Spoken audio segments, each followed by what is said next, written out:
सुरुवातीला सुरेश धस यांनी आज बराच हल्लाबोल केलेले आहेत, तर त्या संदर्भातल्या टॉप 9 बातम्या। धनंजय मुंडेंची गुंडगिरी अजून संपलेली नाही आणि मी संपवण्यासाठी आता राजकारणात आलेलो आहे। काळे झेंडे दाखवल्यानंतर सुरेश धस यांची प्रतिक्रिया। जिरेवाडीचं आणखी एक प्रकरण उघड करण्याचा इशारा दिला आहे। हे गुंडगिरी या लोकांची न संपल्याचे लक्षण आहेत। संविधानामध्ये काळे झेंडे दाखवणे, तुम्हाला दाखवायचे झेंडे दाखवा ना, तुम्ही साईडला उभे राहून झेंडे दाखवा। आमदार सुरेश धस यांना परळीमध्ये काळे झेंडे, आंदोलकांकडून सुरेश धस चले जावच्या घोषणा। जातीयवाद आणि परळीची बदनामी करत असल्याचा आंदोलकांचा आरोप आहे। धसांची गाडी अडवण्याचा प्रयत्न झाला, पोलीस आणि आंदोलकांमध्ये झटापट। मस्साजोगच्या ग्रामस्थांचा सुरेश धस यांना पूर्ण पाठिंबा। धस कोणाला भेटले काही देणं घेणं नाही, धसांवर आमचा विश्वास। मस्साजोगकरांची ही भूमिका। ग्रामस्थांसोबतच्या चर्चेनंतर धसांकडून केज पोलीस निरीक्षक वैभव पाटील यांच्यासोबत चर्चा। आमचा अण्णावर कसला सर्व गावाचा विश्वास आहे, सगळ्या गावाचा विश्वास आहे। अण्णा कोणाला भेटले काय भेटले काय घेतले नाही आम्हाला।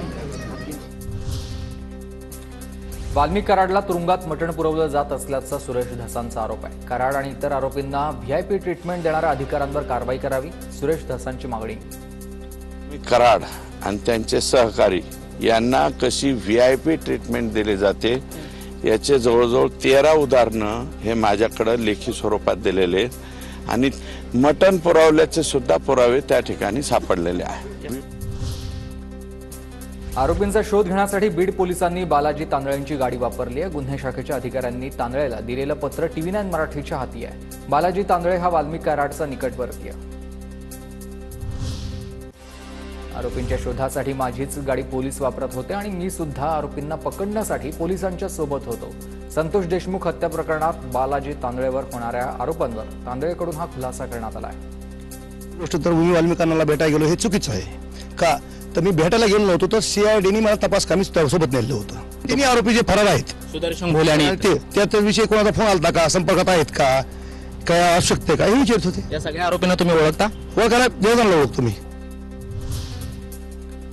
वाल्मिक कराडचा सहकारी बालाजी तांदळेला सहआरोपी करा, धनंजय देशमुखांची मागणी आहे। तर मी पोलिसांना तपासासाठी मदत करत होतो, पोलिसांनी गाडी वापरल्याच्या आरोपांवर तांदळेचं उत्तर आहे।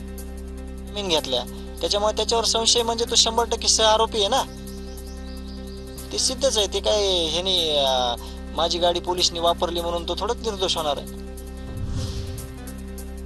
संतोष देशमुख हत्या प्रकरणामधील सर्व आरोपी पोलिसांचे मित्र आहेत। आता PI राजेश पाटील, अधिकारी महाजन यांना सहआरोपी करा, धसांची मागणी आहे। तर मस्साजोगकरांच्या अन्नत्याग आंदोलनाच्या पार्श्वभूमीवर धस मुख्यमंत्री फडणवीसांना भेटणार आहे। हेच पोलीस स्टेशनच्या लॅपटॉप वरती बसतो, कसं काय बसतो काय समज। सहआरोपी म्हणून महाजन आणि पाटील, राजेश पाटील या दोघांची या ठिकाणी तात्काळ कारवाई व्हावी। नितीन बिक्कडनं धनंजय मुंडेंच्या निवासस्थानी बैठक केली। वाशिममधून आरोपी फरार करण्यात नितीन बिक्कडचाच हात आहे। आता आरोपी फरार कृष्णा आंधळेवरून सुरेश धसांचा आरोप। नितीन बिक्कड, कारण ह्या सगळ्या प्रक्रियेला कारण हाच नितीन बिक्कड आहे, यांनी धनंजय मुंडेंच्या निवासस्थानी बैठक केलेली।